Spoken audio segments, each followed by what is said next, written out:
¿Qué tal? Hola, soy Karina Cancino para Contextos MX y me da mucho gusto saludarles en esta ocasión, ya que iniciamos un nuevo proyecto con Ulises Rodríguez. Ya se lo habíamos adelantado en algún momento que formalizaríamos estas pláticas, estas charlas que tenemos entre colegas y que, bueno, Ulises aceptó que trabajáramos juntos y que podamos comenzar con ustedes y sobre todo abordar temas que nos interesan a todas y a todos como sociedad y sobre todo que son importantes para Nayarit y que podemos hablarlas de manera abierta y sobre todo que tengamos un espacio en el que podamos también tomarles a ustedes en cuenta. Así que les agradezco mucho y Ulises, pues muchas gracias y bienvenido a este nuestro proyecto. Muchas gracias, Karina. La verdad para mí es un gusto poder tener un espacio donde podamos decir lo que creo que ahorita está marcando la agenda política en el Estado, sin censura, donde podamos hablar con total libertad y que no tengamos que vernos en un fuego cruzado de distintas fuerzas políticas que existen actualmente. Contar con ese espacio para Nayarit me parece no solo sano, sino obligado en el momento en el que vivimos y me siento muy honrado de poder ser parte de este proyecto. Muchísimas gracias. No, pues gracias a ti, porque al final de cuentas, es como bien dices, es importante hablar de estos temas sin censura y sobre todo porque, bueno, sabemos cómo se mueve la situación, cuestión de medios en Nayarit. Y bueno, sin señalar a nadie, creo que sí es importante por la sociedad, por la gente, por las personas que nos vayan a ver y a escuchar, pues que tengamos por lo menos un lugar donde descansar nuestra opinión, ¿no? Y de eso se trata, las personas que pues quieran participar en Contextos MX pueden irnos dejando sus mensajes, también en los sitios, en los espacios de Ulises, para que podamos también abordar temáticas que luego necesitan una mirada particular y que a veces no alcanzamos a ver justamente porque como medios de comunicación pues no cubrimos todo. Entonces van a hacer unas entrevistas y van a hacer pláticas porque en algún momento nos habrá de acompañar a alguien en el lugar informales, es más como una plática, así que no esperen vernos así como tipo Sabludowski y ese tipo de cosas, porque al final de cuentas también la gente espera un espacio donde pueda ser como es, ¿no? Y que hable de las cosas que necesitan hablar. Y bueno, y fíjate que una de estas que a mí se me hizo muy importante fue lo que ocurrió en el recinto ferial. Eh, Me llamó mucho la atención cuando yo me desperté, te voy a decir cómo me enteré de la noticia. En realidad, me desperté, fui al baño y cuando veo esta situación, yo creo que era temprano, pero yo duermo como A qué pollo. hora te duermes? Porque sí Pues fue es como a que las soy 10 un de la pollo, noche. pues O es que sea, soy un pollo. A las 7 ya estoy preparándome para empezar a planear. Pero me llamó mucho la atención porque mientras todos decían un flamazo y todo esto, lo que a mí me llamó la atención es primero que habían mujeres menores de edad, personas menores de edad, trabajando en un lugar en cuestiones riesgosas. Y es que a lo mejor mi cabeza ya está pues enfocada en eso y digo, ¿cómo puede ser? Que además parece que son indígenas, porque son 3 niñas sí. del Nayar. Entonces, 3 niñas de un grupo vulnerable trabajando, pues, a esta hora de la noche, en estas condiciones, una situación, y todo el mundo se está yendo más por la nota roja, que digo, ese fue el incidente, si no, no lo hubiéramos conocido.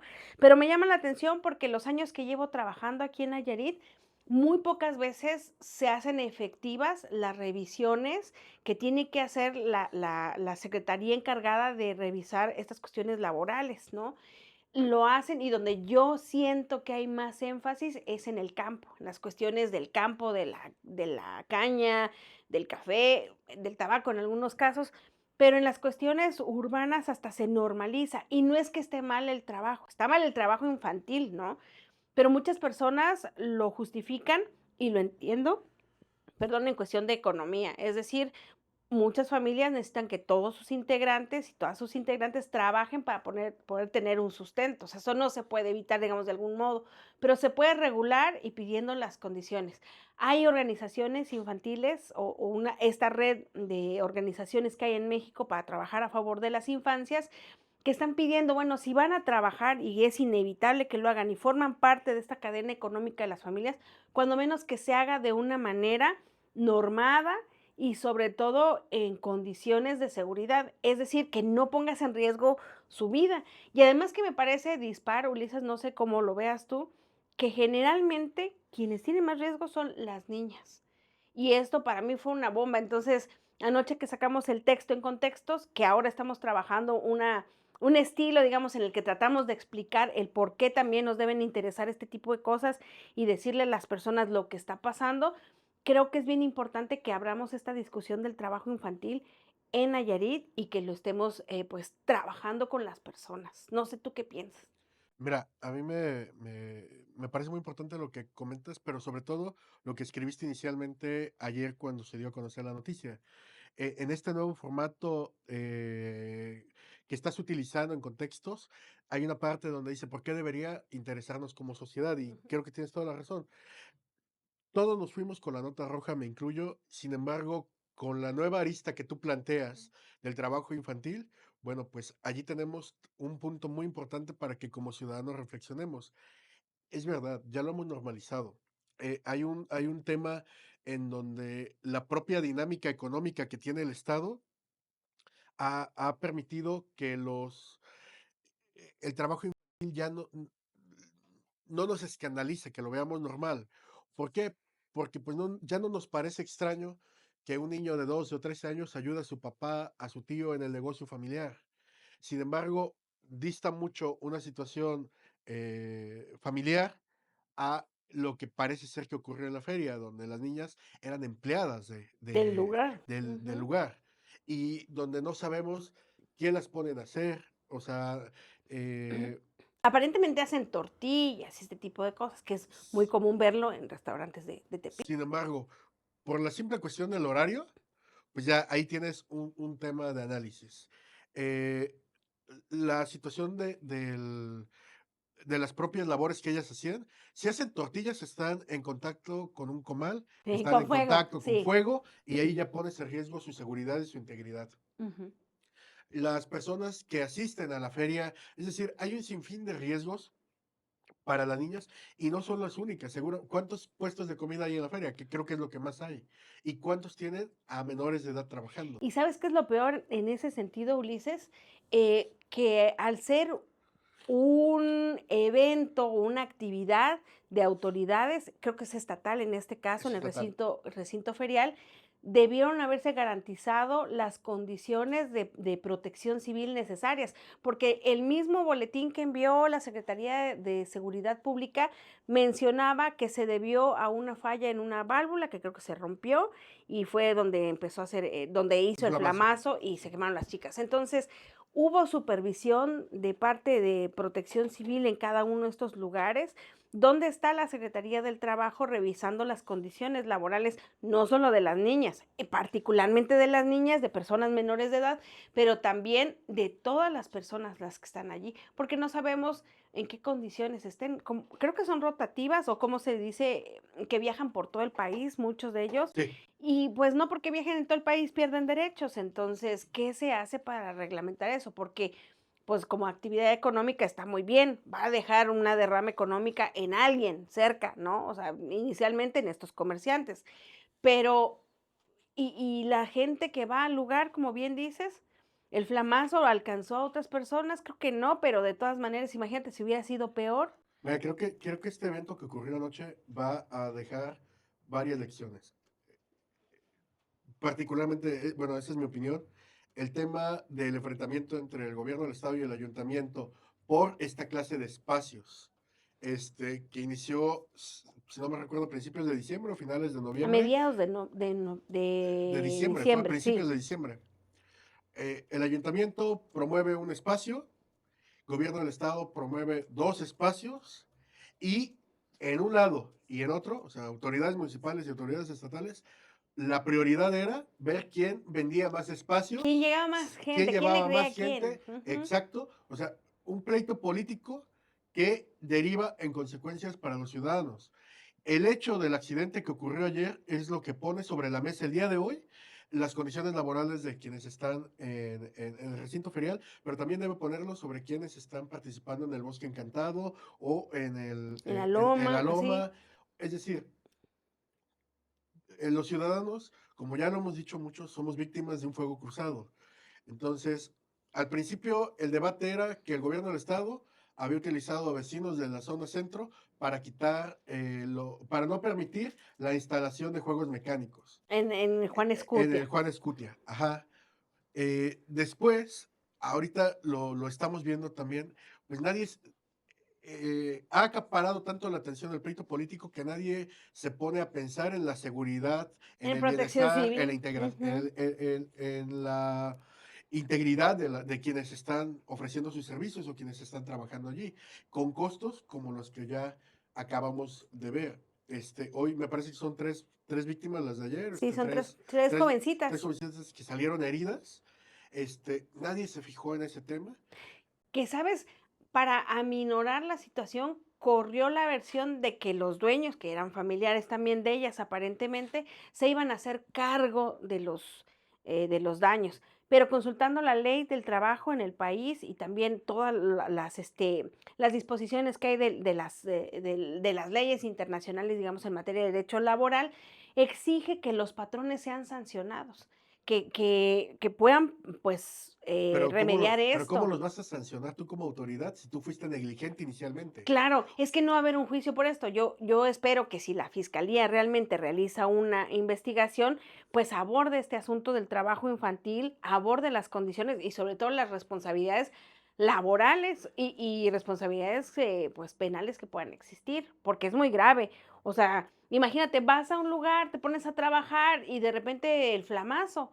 Y, o sea, yo imagino que como niñas también tienen una vulnerabilidad en cuanto a la reacción, ¿no? O sea, no es lo mismo que una persona adulta reaccione de alguna manera o se cuide de alguna manera y una adolescente o una niña y una niña de 13 años, dos adolescentes de 16 años, que digo, al final de cuentas, pues están en una condición vulnerable. Entonces, sí creo que se tiene que garantizar aquí que sea un asunto de justicia, pues en todos los sentidos, porque son quemaduras de segundo y tercer grado creo que en uno de los 2 de los 3 casos, y una de ellas tiene lesiones menores, de primero y segundo grado. Pero imagínate, de todas maneras, el trauma que pueda significar.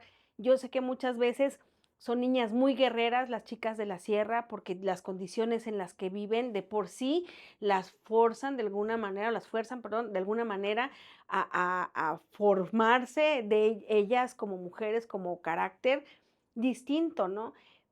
Pero de todas maneras, no normalizar esta situación, no porque sean muy fuertes, porque tengan que pasar condiciones, pues, que las afecten y que las sobrelleven, quiera decir que haya que dejarlas a un lado, ¿no? O sea, creo que tiene que haber un seguimiento integral para estas chicas y para quienes sean, porque es bien común en las últimas semanas, no sé si incrementa con esto de las fiestas navideñas, de los espacios públicos utilizados y todo, pero como hay de accidentes, hay un montón de cosas. Veíamos también durante el año, Ulises, personas que se electrocutaron, que cayeron, de obras, suicidios también, o sea, todo este tipo de cosas que en algunos casos son accidentes y en otras no.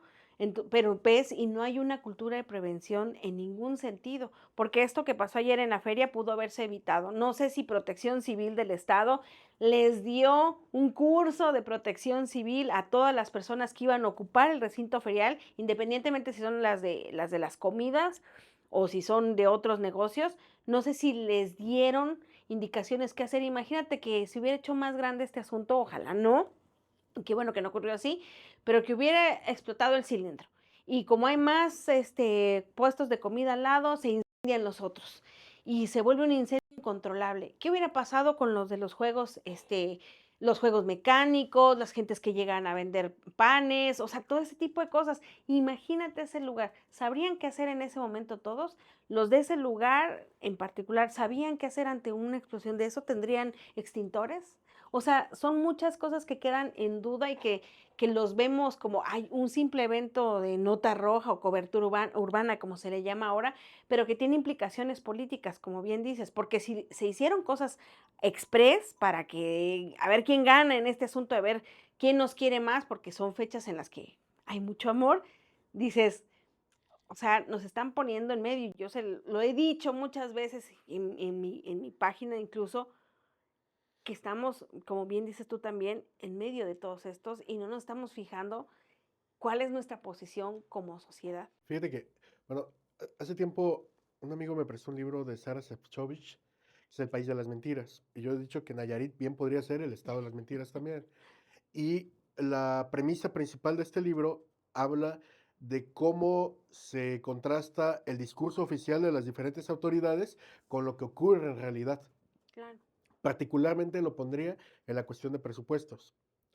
Eh, el gobierno del estado, bueno, recientemente, hace unas semanas, el Congreso del Estado acaba de aprobar el paquete económico para el 2025 y si tú analizas rubros, eh, los, más allá de la ideología de quien sea, más allá de la simpatía, los documentos y los números son lo que nos dice qué es una prioridad para el gobierno.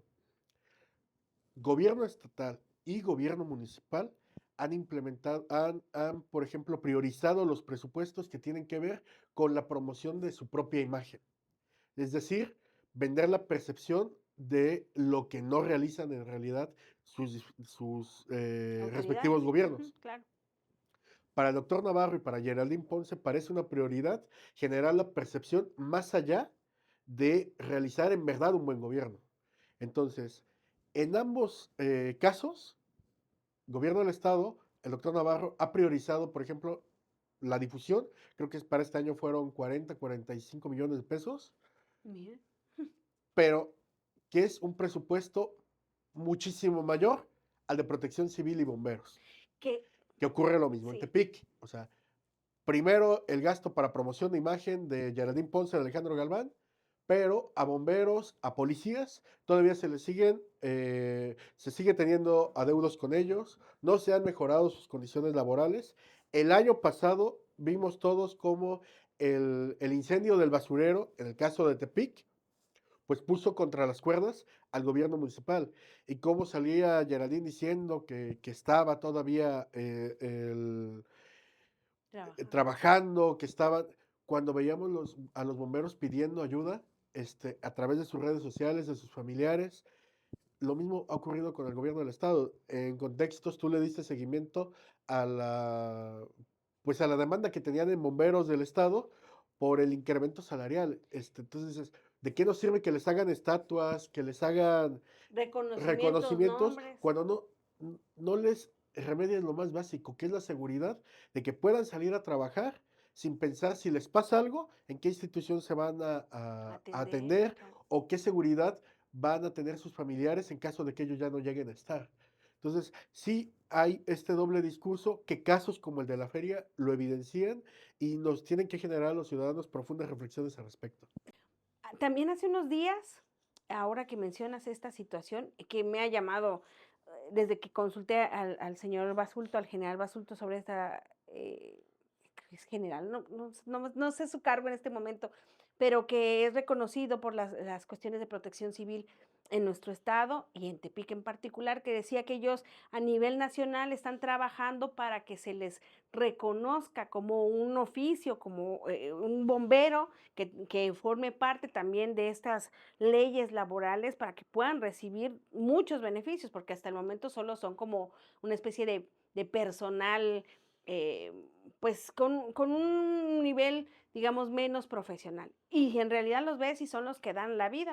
Hace Claro. unos días también en el centro de Tepic, cerca de la presidencia, se incendió un edificio, 3 pisos de un edificio. Y era un lugar donde vendían flores, una zapatería y todo. A mí me llamó la atención muchísimo la situación, digamos, en el sentido de que, bueno, un incendio, un accidente, una chispa, algo, pues X. Me llamó mucho la atención ver, no sé de qué corporación eran, pero a los bomberos con trajes de Chiapas, con trajes de bomberos de otro estado. Y dice, se los donan. Incluso el señor Basulto nos decía que hay, por ejemplo, gente de Tijuana que les dona uniformes, botas, camiones y ese tipo de cosas. Y dices, ¿donaciones? A ver, ¿Por qué? Hay un presupuesto estatal que tendría que checarlo porque es vital. Imagínate, o sea, son vidas de personas, o sea, Karina, es algo por lo importante. menos en Tepic, los bomberos y el personal de protección civil compran su propio equipo. Y por ejemplo, precisamente para escribir un artículo sobre el incendio del basurero, platiqué con algunos elementos de protección civil. Por ejemplo, ganan 4,000 pesos quincenales de entrada. Un personal que arriesga su vida no puede tener ese sueldo. Pero encima se les obliga a comprar el equipo. Me acuerdo que me decían, hay una parte de su equipo que les cuesta 5,000 pesos, el óptimo, el que dice la norma que deben tener, les cuesta 5,000 pesos, lo cual representa más de 15 días de trabajo. Entonces, lo que hacen es que lo compran de segunda mano, evidentemente ya con las condiciones de seguridad bastante mermadas, es decir, ya no les brindan el 100% de la protección, ya les brindan un 20, 30, pero es mejor que ir sin nada. Que claro, Hay madres solteras, hay jóvenes, entonces son cuestiones que sí tienen pues, que hacernos pensar en eso. Lo mismo ocurre en gobierno del Estado. Pero si nosotros como sociedad asumimos que todavía ellos, o sea, el personal de protección civil y bomberos, tienen que comprar su propio equipo, tienen que asistir a pagar los siniestros con condiciones laborales tan precarias, pues híjole, creo que algo estamos haciendo mal, no solo como gobierno, sino como sociedad. y lo que les representa, porque imagínate, ayer que pasaba por el cuartel, veía luces y decía: "¿Dormirán acá todo el día? ¿Qué harán?". O sea, me pongo a pensar, ¿dormirán? ¿A qué hora dormirán? Porque todo el tiempo hay Sí. llamados, ¿no? Incluso con este accidente, el del bulevar, que también, pues, tenemos que hablar de esto, no llegaban las ambulancias. Y en otro lugar también, creo que fue en Los Arcos ayer, que hubo un accidente, un motociclista se lesionó y no llegaba la ambulancia. Y dices, pues si hay pocas ambulancias, poca disponibilidad, eh, están por todos lados, ¿a qué hora ven a su familia? ¿En qué momento tienen espacios para ellos? El asunto de los traumas, que también imagino, porque me ponía a pensar, atienden a las personas que están pues heridas, que están lesionadas, que están viviendo pues una situación de crisis y ellos como personas, ¿cómo quedan después? ¿Qué cosa les atienden, no? Y ¿sabes qué me llama también la atención de esto? Son el primer contacto y creo que las autoridades de todos los niveles de gobierno, porque eso no es solo Geraldine o no es solo Navarro Quintero, sino ni solo Claudia Sheinbaum, sino todos en el país, todas las autoridades o las que toman decisiones, no se han puesto a pensar que son el primer contacto con la sociedad. Policías y protección civil incluso son pues yo creo que el lazo, la cadena más cercana que tiene la ciudadanía con el gobierno, el primer contacto, ¿no? Porque si necesitas algo como una curita o como yo una vez que se me rompió un termómetro de mercurio, se derrama y a mí me da pánico porque pues he entrevistado a científicos que te mencionan los riesgos incluso de cáncer de tocar el mercurio y todo esto y llamo afortunadamente me apoyaron y se llevaron el mercurio y todo, en unas condiciones de verdad que yo dije: "Yo lo hubiera hecho", ¿no? Porque yo pensé que traían algo para llevárselo, encapsular y no, se lo así, nada más. Entonces, sí te pones a pensar que al final de cuentas representan también a los gobiernos y que esa es la parte a la que no le ha invertido nadie, que la descuidan y sobre todo que creo que dejan en una situación, pues, no solo vulnerable, sino de como de maltrato, ¿no? Y, ¿sabes? Hablando de esto, me llamó la atención por lo del pleito del bono navideño también que se dieron los diputados, que después trataron de ocultar y decir que no, y que se volvió también un tema bastante importante. Dices, ¿cómo puede ser posible que se autoricen esta cantidad de dinero?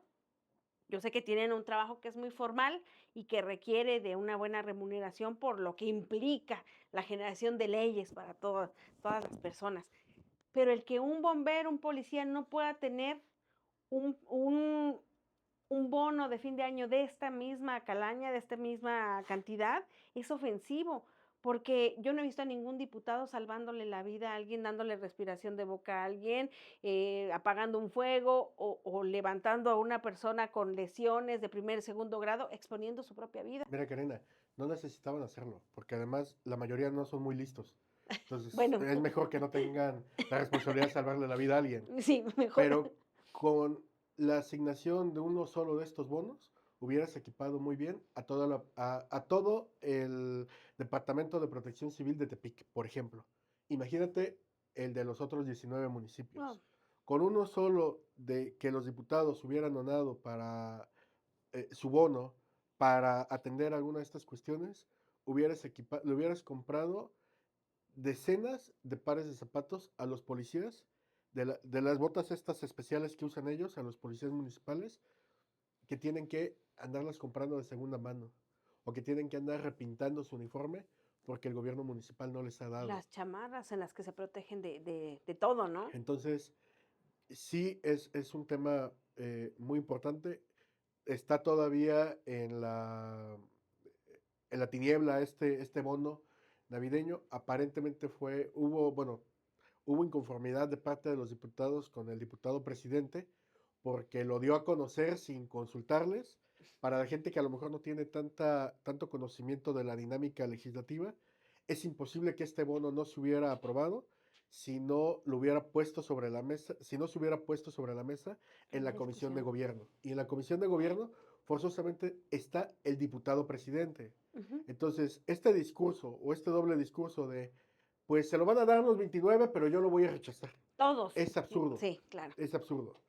Entonces, parece ser que la inconformidad que hubo es porque el diputado Salvador Castañeda, que yo he apostado por decirle de Salvador el Pequeño para no confundirlo con don Salvador Castañeda O'Connor, que era un gigante en la vida Ujú. política de Nayarit, este señor dice que se aprobó el bono de 250,000 pesos para los 30 diputados, más o menos 7 millones de pesos, pero que él lo iba a rechazar. Que eso es un subejercicio y también está Total, penado. sí. Entonces, dices, híjole, bueno, nuevamente se evidencia el distanciamiento que existe entre los ciudadanos y nuestros representantes. Esta legislatura, lo que va de esta 34ª legislatura, ha sido la más mediocre y de verdad que le han echado ganas. Están compitiendo en una liga donde tienen la competencia muy dura y han destacado. Es una legislatura tremendamente mediocre. Eh, creo que todos perdemos hasta interés en ver las sesiones porque parece ser que Ya sabemos, ya son es anticipado mira, todo. yo creo que al doctor Navarro ni su esposa le ha hablado tan bonito como los diputados, los oficiales y los de oposición en esta 34ª legislatura. Sí, claro. Entonces, es lamentable para nosotros como ciudadanos tener a representantes en el poder legislativo que eh, pues es el ejemplo más claro de pluralidad, o debería serlo, o de representación directa, y ver este tipo de personajes lanzando loas, diciendo que todo está bonito, diciendo que vivimos en el reino casi de Rey León, híjole, creo que son temas muy lamentables. Eh, Vuelvo a la cuestión de protección civil. La verdad es que hay muchas cosas que se pueden hacer. Eh, en la discusión, ningún diputado, ninguno, Karina, puso el tema sobre la mesa. A nadie les importa. Pues por lo que has dicho, o sea, porque son personas que no tienen la capacidad de ver lo que pasa alrededor de ellos, porque en este momento Pero están no tienen dentro la de una culpa ellos, tenemos no, la culpa claro. nosotros. Sí, Porque no les sí, sí, exigimos, sí, porque no los claro. criticamos, no los cuestionamos. En todo momento yo creo que la ciudadanía no solo no somos participativas, no somos proactivas y tampoco somos A ver, críticas, y Karina, nos atrevemos a cada año pensar. vemos a los diputados etiquetando un montón de Sí, gente porque andan repartiendo bolsitas con chetos en las comunidades. Pero nadie les exigimos, juguetes. o juguetes, pero nadie les exigimos, a ver, dale presupuesto a protección civil, dale presupuesto a seguridad, dale presupuesto a salud. Son los rubros que cada año terminan más recortados y la verdad es que no les importa. Pero, Sí, porque son discursos políticos, porque después también ellos pareciera que se preparan como el mal para llegar como salvadores. Es decir, no proponen un presupuesto suficiente, digamos, en salud, pero a los 6 meses aparecen con que la primera piedra de tal hospital o vamos a llevar tal cargamento de medicamentos y lo difunden en todos los medios de comunicación, lo presentan como si fuera soy el salvador de no tenías medicamentos, yo los traigo. Y es donde debes de cuestionarlos, ¿por qué te tengo que agradecer algo que es tu chamba hacer para empezar, Sí. porque es un asunto público, y para terminar, debiste presupuestarlo. Y si es parte del presupuesto, entonces no lo pongas como bombo y platillo porque no se hace. O sea, a mí de verdad es bien molesto esto que mencionas de las loas que reciben las autoridades por hacer su chamba. Porque dices, en esta ceguera que hay eh, de, de, de decir que todo está pasando bien, se están olvidando de las cosas principales y están metiendo al juego a las personas, porque ahora las personas lo que discuten no es precisamente esto de saber, a ver, qué bueno que se van a rechazar los bonos, muy bien, me parece perfecto, pero entonces, ¿a dónde va a parar ese dinero? O sea, ¿qué sigue? ¿Quién registra esa devolución? Y si entonces se hacen estos 7 millones, ¿qué va a pasar con esta bolsa? Ya lo vimos nosotros, en una bolsa que se hizo de 5 millones, un cheque, era la danza del cheque que no sabíamos a dónde estaba y nos dijeron, pues se dispersó en obras. ¿Pero en cuáles obras? Quiero saber, yo como, no sé si hiciera ama de casa, porque las amas de casa de verdad necesitan más respeto que lo que yo tengo en este momento de mi vida, digo, tengo que separar mi dinero y saber dónde va cada cosa, porque si me lo acabo antes de tiempo, me quedo sin nada y cómo le doy de comer a mi hijo. Entonces lo tengo que administrar y sé que si me gasté 50 pesos y me sobró 5, ¿dónde dejé esos 5 y en qué los gasté? ¿Cómo es posible que en una cuestión de Estado no se pueda saber a dónde van esos dineros que se Ahorita por lo ahorran? pronto no sabemos si hubo bonos, si no hubo bonos, si se autorizó o no se autorizó. Siguiente tema, yo sugiero. Bueno, sí, claro, Ya. pero no va a pasar porque al final de cuentas no pueden subejercer. Es decir, no lo van a devolver y públicamente no van a admitir que no lo devolvieron. Y en algún momento van a decir que llevaron juguetes y ropa a algunos lugares como muchos diputados lo hicieron. Y está bien, porque la ilusión de un niño es tener un juguete. Y más si estás en una comunidad vulnerable, tu ilusión es Pero el esta. Congreso te da para eso. Sí, O claro. sea, no es. A ver, el Congreso del Estado, indistintamente del partido político, el Congreso cada año te da un determinado número de bolos, es decir, bolsas de juguetes, de dulces, y te da un determinado número también de juguetes para que cada diputado reparta en su distrito, aún así los diputados que son de partido. Entonces, eso no está presupuestado. Perdón, eso no va incluido en los 250,000. Los 250,000 fue un bono exclusivo por sus servicios legislativos, que es además de su aguinaldo y de las prestaciones de fin de año, que es su fondo de ahorro, etcétera.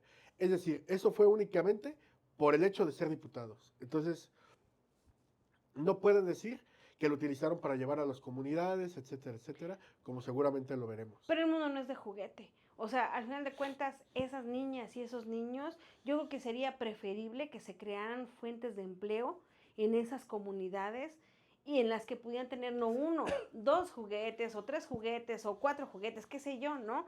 O sea, que se pudiera garantizar con eso que hubiera acceso a cosas mejores. Es que a mí, no solo como reportera, pero me llama mucho la atención, Ulises, que desde que yo tengo conciencia en este mundo, cada año escucho y me toca cubrir que llevamos 9 millones de pesos con tal programa social, Sembrando Vida, Progresa, Solidaridad, todos los nombres que han tenido estos programas, los llevamos a la sierra, les damos de comer y cada año ves que siguen en las mismas condiciones. Bueno, ¿dónde para todo ese dinero? O sea, tengo años escuchando que a la sierra le entregan no sé cuántos dineros. ¿Y dónde está ese dinero? O sea, ¿por qué todos los años invierten para disminuir la pobreza y no baja? Porque no son solo 6 años. ¿Cuántos sexenios llevan ya invirtiendo en eso? O sea, todo esto que ha pasado, hace unos días platicábamos con unos amigos, unos colegas, y decíamos, bueno, es que ahora que va a empezar la danza de las tarjetas otra vez, que les van a cambiar las imágenes a las tarjetas y que van a seguir vigentes todavía las anteriores, es un comercial porque hay mucha gente que sí pregunta qué va a pasar con estas tarjetas, decíamos, bueno, es que en los sexenios anteriores estos programas, igual que ahora, existen, los programas sociales existen, o sea, su mesa, su casa, todos los nombres que te puedas imaginar. Tenían todos los presupuestos del mundo, pero tenían muchos intermediarios y no llegaban a la gente. Lo que creo que está pasando ahora es que se eliminan los intermediarios, llega el dinero en efectivo a la gente, pero se recapitaliza de otros dineros el gobierno. ¿De dónde? Ponte tú que de los ingresos del petróleo y otras, ¿no? De las recaudaciones y todo esto. Pero también, y lo sabemos, Ulises, porque lo hemos investigado, por contratos, por otros negocios que tienen allí y que bueno, a lo mejor también de eso, pues no se queda solo en las bolsas del gobierno, ¿no? Entonces, digamos, ¿por qué si se desbaratan dando tantos dineros en estos lugares tan marginados, tan necesitados, sexenio tras sexenio, no se resuelve la situación? ¿Por qué no se genera, no sé, una plaza laboral y se sostiene? Cada año llegan y los cambian, quitan instituciones, cambian los programas.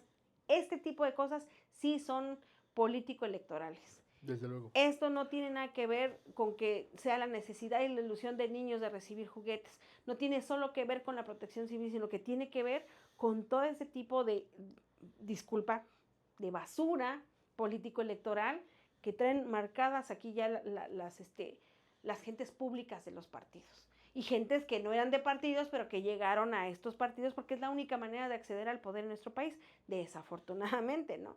Por eso decía que los discursos estos de que la gente es la que decide, bueno, ¿hasta dónde, no?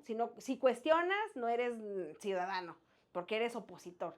Y si no cuestionas y dices todo está bien, entonces sí tienes una calidad de ciudadana o ciudadano para las personas tomadoras de decisiones, llamemos. Sí, así es, Karina. ¿De qué más vamos a hablar?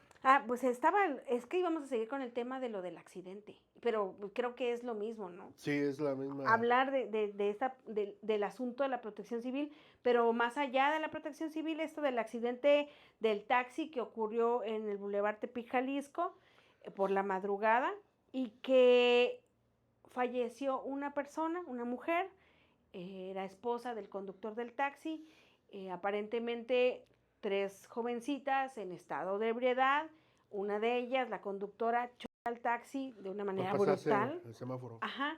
Y aquí habrían que ver no solo el asunto de protección civil que ya hemos hablado, sino el asunto de la prevención, uno, del alcoholismo entre los jóvenes y las chicas, o sea, la facilidad con la que tienen acceso, no sé cuántos años tengan las chicas, la verdad ya no vi el parte, pero imagínate, o sea, lo que sucedió a mí se me hace brutal porque lo vengo escuchando también desde hace mucho tiempo. Han habido campañas, incluso me acuerdo que una cadena televisora nacional e internacional hizo un proyecto entonces con el Ayuntamiento de Tepic, creo que fue en el 2013, 2012 por ahí, y que iban a hacer una campaña de información para que se evitaran, porque tiro por viaje eran accidentes viales, y ponía Tepic como uno de los principales lugares en la región en la que ocurrían accidentes en moto, o sea, vehiculares, como no tienes idea. Y me he dado cuenta porque un compañero, un colega que colabora con nosotros, Obed Torres, en Contextos y en otros medios de comunicación, todos los días reporta accidentes, choques en moto, gente que no trae los cascos, y es imposible. Y allí yo creo que también hay otra cuestión de corrupción, Ulises, porque cuando van a sacar los permisos, o sea, ¿cómo se los dan? ¿Cómo saben que sí saben manejar y cuáles son las condiciones? Los exámenes viales o para que accedan a esto, yo creo que no son todavía suficientes. Tendrían que haber psicométricos, tendrían que haber un montón de cosas, hacer periódicos y todo, porque realmente es constante que lo veamos. Pero no sé si también allí hay corrupción o esta necesidad de la recaudación que se tiene para poder tener todos estos dineros de lo que te cuesta el emplacamiento, la tenencia, todo esto, si eso es lo que está impidiendo que A se ver, hagan todas estas ¿de qué nos cuestiones. serviría a los ciudadanos? Que no solo en esta temporada, que es cuando más se evidencia el fenómeno de los accidentes, sino en el transcurso de todo el año. ¿De qué nos sirve que haya campañas de concientización o una cuestión para tratar de prevenir cuando es el mismo ayuntamiento, el mismo gobierno del estado, ayuntamiento cualquiera, no solo el de Tepic, sino que te permiten, a través de las direcciones de fiscales, te permiten a ti como expendio de venta de alcohol, que no cierres a la 1 de la mañana, que cierres a las 2 o a las 3 o que vendas clandestinamente, porque eso genera un dinero que no va a entrar necesariamente al ayuntamiento, pero que le va a quedar al cuate de fiscales que va y tiene que vigilar el correcto funcionamiento. ¿De qué nos sirve a nosotros como ciudadanos que haya campañas de concientización, cuando al mismo tiempo se les permita a los narcomenudistas que vendan sus productos en las calles de la ciudad. ¿De qué nos sirve que el gobernador se desgarre las vestiduras y el fiscal y digan, cuando todo el mundo sabemos que permiten, se voltean para otros lados, precisamente con prácticas de menudeo, de venta de cualquier sustancia? Entonces, mientras no haya una intención seria de acabar con estos problemas, mientras siga prevaleciendo el doble discurso, vamos a seguir siendo los ciudadanos testigos de esta clase de tragedias. Es que yo creo que no es un discurso, yo creo que más bien es un discurso que no es bidireccional, o sea, que solo las autoridades lo ven desde el asunto criminal, ¿no? Es decir, ven el problema de las drogas como un asunto de decomisos, carteles, que lo es, ¿no? Y todo este tipo de situaciones, pero no lo atienden desde las causas. Como ahora que se ha dicho que el Plan Nacional de Seguridad incluye el abatimiento de la inseguridad a través de las causas, dices, ¿cuáles son las causas?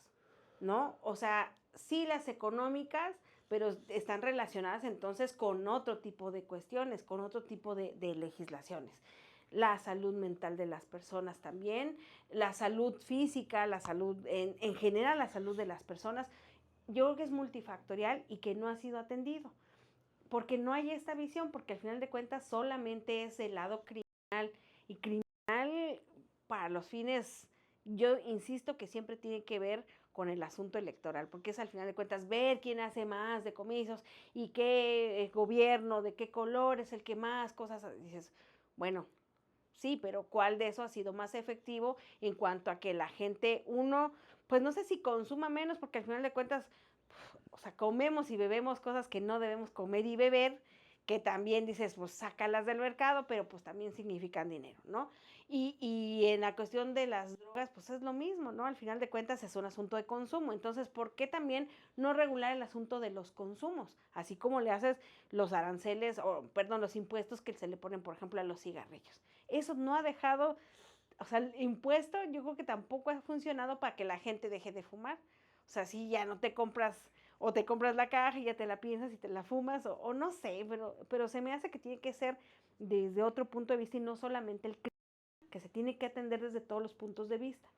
Y bueno, era este tema de de cómo es tan fácil que los eventos rojos, digamos, de cobertura urbana, atrapen a las personas por el morbo, pero no por lo que hay detrás de, ¿no? O sea, ahora habría que saber qué va a pasar con la chavita esta porque es menor de edad, o si es menor No, de edad, o si si es tenía mayor de 18 edad, años. ajá, qué tipo de tratos tendría. Y ahí nos podríamos extender incluso a las cuestiones de las sanciones, la cuestión de la regulación dentro de los penales, en fin.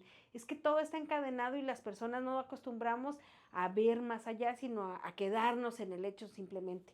Pero bueno, aquí vamos a estar platicando contigo para estar hablando de esto, para ver si de alguna manera pues abordamos estas cosas. Y otro tema que me gustaría que abordáramos, porque lo he estado pues padeciendo, digo yo, desde hace desde el 2012, 2011, es el caso Beitia, que en esta semana eh, pues nos enteramos, ¿no? Que va a dejar la cárcel el 10 de marzo del 2025, cuando nuestros planes, decía, nuestros planes en el sentido de lo que veníamos investigando, el seguimiento que teníamos del caso, pues lo daba hasta noviembre de 2027, ¿no? Entonces, me llamó la atención el que se hubiese recortado la sentencia. Lo platicamos con colegas que cubren la fuente Nueva York y veíamos, hacíamos una revisión de todo lo que ha pasado en el caso y que hablamos de cómo ha impactado el caso Beitia en Nayarit.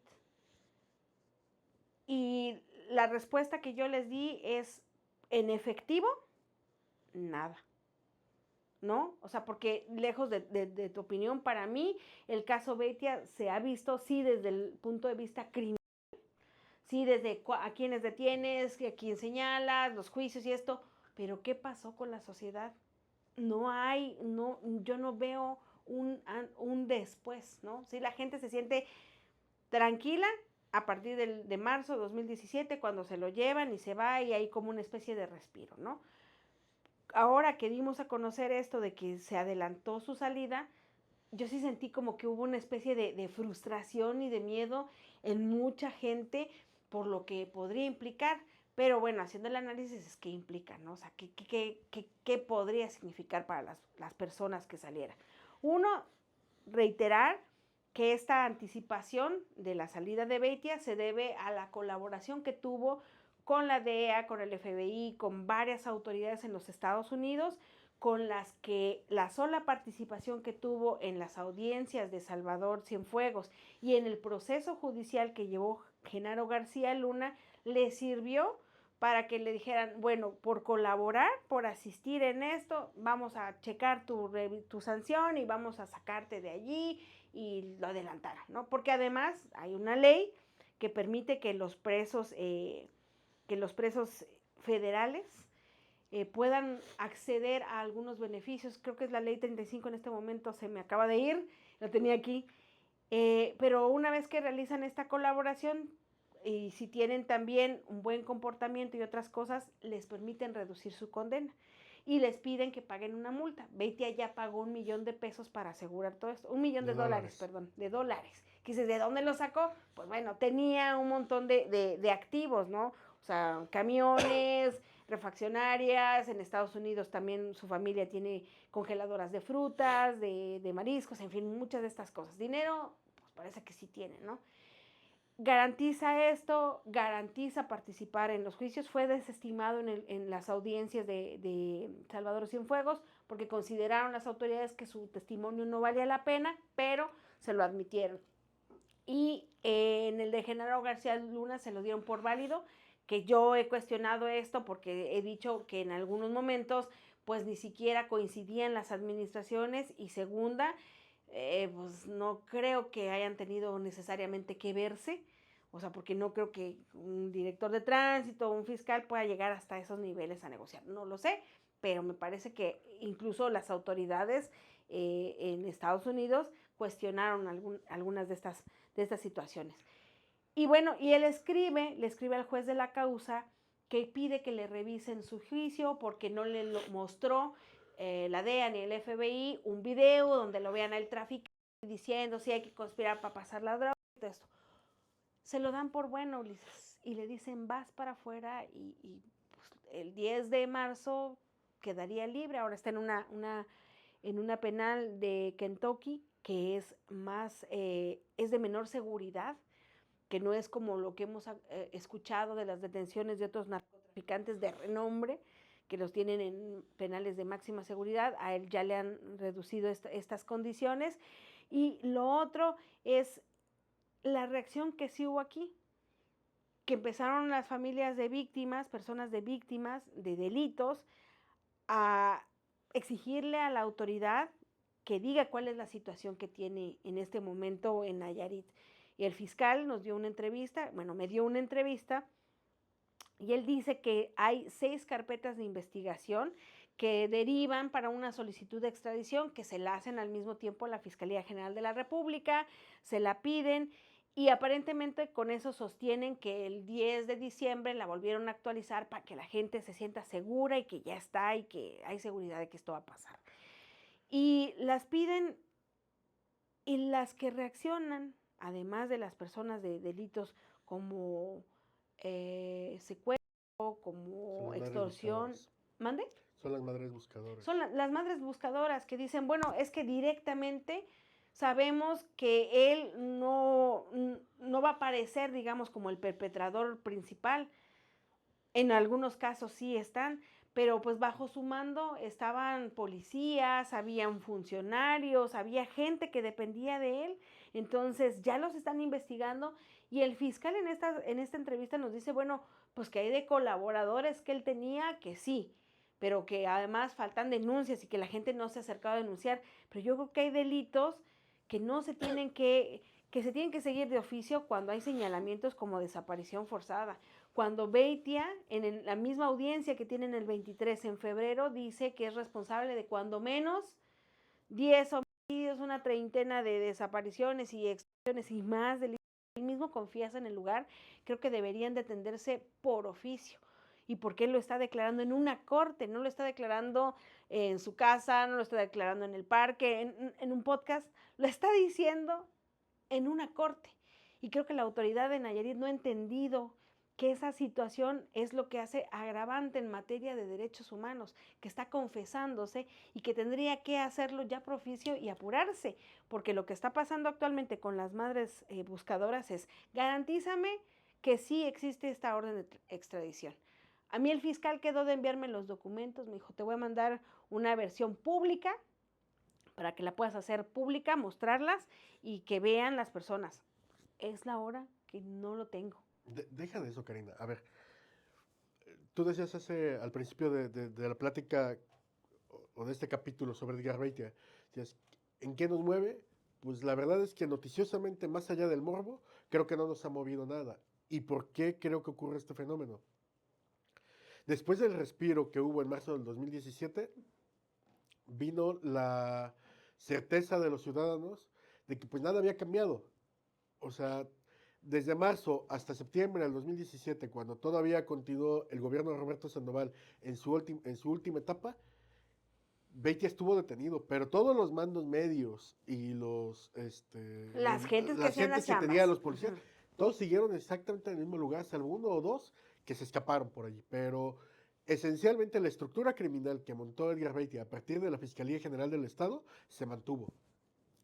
Llega el gobierno de Antonio Echeverría y con él llega también al cargo Petronilo Díaz Ponce Medrano. Medrano, Desde antes. como, no, llegó con Antonio Echeverría. Llegó cuando se hicieron las meses antes, porque no se había oficializado su puesto hasta que llega Antonio Echevarría y lo eligen en estas ternas. No, llega como encargado de despacho, Sí, llega como encargado. pero llega en Ajá, septiembre del sí, 2017. Y ya posteriormente, creo que fue en diciembre lo ratifica el Congreso del ratifican, Estado. así. Pero, pero básicamente nada ha cambiado, Karina. O sea, la Fiscalía sigue siendo hoy reconocida como una institución responsable de extorsiones, de despojos, ha sido el brazo armado de este gobierno. Lo hemos denunciado, pero sobre todo lo acaba de decir Rodrigo Benítez, ex subprocurador. O sea, él ha admitido en primera persona cómo la institución era utilizada y sigue siendo seguramente hoy utilizada como brazo armado del gobierno del doctor Navarro Quintero. Es decir, eres opositor político, carpeta de investigación. Eres periodista incómodo, carpeta de investigación. Eres empresario o tienes un bien que le interesa a Gabriel Camarena, Diana López o alguna de estos integrantes de la masa de poder, carpeta de investigación. Y sobre esa carpeta de investigación, sobre la presión que ejerzamos sobre ti, tu familia o tus bienes, ya ahí negociamos y a ver qué sacamos. Entonces, la salida o la liberación de Díaz Beitia, ¿cambia algo esto? La verdad es que no. O sea, yo creo que ahorita el morbo que tenemos muchos es sobre si a Beitia también se lo va a y lo va a despojar Camarena y Petronilo. O sea, estamos con eso. O sea, sí, estamos con eso porque hay que admitir que en ya 8 años, van a ser, en 8 años, estos han perfeccionado mucho el sistema que Beitia implementó en su momento. A ver, es que Beitia no era el capo que podrían hablarse de otros líderes de grupos criminales que suceden en otros lados. Era alguien que ejecutaba y que representaba un poder político, público y social. Lo hemos platicado. Mira, hay un personaje aquí en Nayarit, que no voy a decir su nombre porque creo que ni vale la pena, pero dice que está entretenido diciendo que que Carlos Aldate era el capo. Dices, a ver, Carlos Aldate era un pobre diablo que seguramente sí cometió los delitos de los que se le acusan, pero no dejaba de ser un pobre diablo. Fue un diputado más, no fue presidente del Congreso, hay que señalarlo bien porque luego De algunos la se mesa confunden. directiva. Fue presidente de la mesa directiva, pero no del Congreso, y no es lo mismo. Presidente de la mesa directiva es como ser jefe de grupo, eres el que vas por las copias, pero no... Pero tenían, digamos, tenían Pero más era un pobre... poder que cualquier ciudadano. Sí, Karina, pero no era de los capos, no, o sea, no era un Roberto Sandoval, no era un Edgar Beitia, no era un Mundito, o sea, Esa es otra historia. no eran de estos personajes que sí tomaban decisiones y que sí participaban de manera más activa en temas de despojo, de extorsiones. Entonces, El hecho de que Carlos Aldate, qué bueno que la justicia lo alcanzó, qué bueno que se acrediten los delitos que cometió, pero ojalá fuera así también para Mundito, que hoy es magistrado en el Tribunal Administrativo. Ojalá hubiera sido así Que también, lo digo, estaban investigando y no sé por qué de repente se acabaron las investigaciones, porque incluso el fiscal actual lo señalaba de que vamos a ir contra ellos y las carpetas y las sí, carpetas. Karina, pero son los mismos. A ver, el grupo político de Roberto Sandoval hoy goza de toda la vigencia del mundo. Claro, Están incrustados en el gobierno y estatal, en en los el gobiernos partido municipales, oficial. en el partido oficial, en los partidos satélites, hasta en los partidos de oposición. O sea, está en todos lados. El gobierno, el grupo político de Roberto Sandoval sigue gozando de cabal salud. De nada sirve que Roberto esté preso, que le hayan incautado unos bienes, cuando le han liberado cuentas, su grupo político sigue. A ver, ¿quién era de su grupo político? ¿Te acuerdas tú de una investigación que hizo en su momento Pancho Sandoval, que en paz descanse? Cuando tiene a Nadia Arbeitia, los registros de llamadas telefónicas. ¿Quiénes aparecían allí? Un actual senador de la República, un actual diputado local, un presidente municipal de Bahía de Banderas. ¿Quiénes traían vehículos que eran de la fiscalía, que estaban decomisados, que no tenían por qué haber salido? ¿Quiénes traían una flotilla de vehículos que luego tuvieron que devolver? El actual gobernador del estado, el actual presidente municipal de Bahía de Banderas y una serie de candidatos que en ese momento no obtuvieron el triunfo, pero que hoy Y vemos, de comunicadores. y de comunicadores además. ¿Quiénes estaban en esas nóminas? Media clase política de Nayarit. Este, ¿Qué políticos estaban vinculados en ese entonces con Edgar Beitia? Según también se dieron a conocer por sus registros telefónicos en marzo del 2017, el actual secretario particular del gobernador del estado, Javier Mercado. Del PAN, en ese En ese entonces. entonces diputado local del PAN. Es decir, la mafia del poder en ese entonces sigue siendo lo que hoy es. No solo es corrupta, sino corruptora. Y extiende sus tentáculos por todos lados. ¿Crees tú que en ese escenario actual tan vigente va a haber algún vestigio de justicia para las madres buscadoras o para quienes fueron víctimas? No lo va a haber, porque esencialmente sigue siendo una mafia vigente. Claro, es lo que yo he mencionado en algunos momentos, Ulises, y la verdad que con mucho cuidado, pero sí creo que ha habido chivos expiatorios. Por Porque al supuesto. final de cuentas, para mí, que Roberto Sandoval solo está siendo juzgado, a mí que me interesan los derechos humanos, está siendo juzgado únicamente por delitos que no tienen que ver con las desapariciones, que no tienen que ver con los secuestros, las torturas, todo esto que se habló, y que no porque él no los ejecutó directamente, no fue autor directo, no quiere decir que no haya sido omiso, y una autoridad omisa también es una autoridad responsable, y no quiere decir que no haya podido Por supuesto que ordenarlos. tenían, en el peor de los casos tenían conocimiento. A ver, el caso de Hugo Villagrán. Hugo Villagrán fue detenido en el gobierno de Toño Echeverría Uh -huh. por torturar supuestamente o por extorsionar, no recuerdo bien, a un alcalde del norte del estado, De Rosa Morada. de Huajicori, ¿no? Sí, de Guajicori, sí, era Sí, el no alcalde de recuerdo. Guajicori.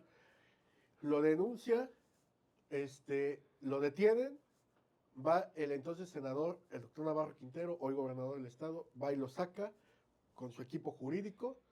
Ahí están los videos, fue plenamente exhibido. Y el señor sigue siendo un operador de Morena en el sur del estado. Sigue siendo un operador de este gobierno.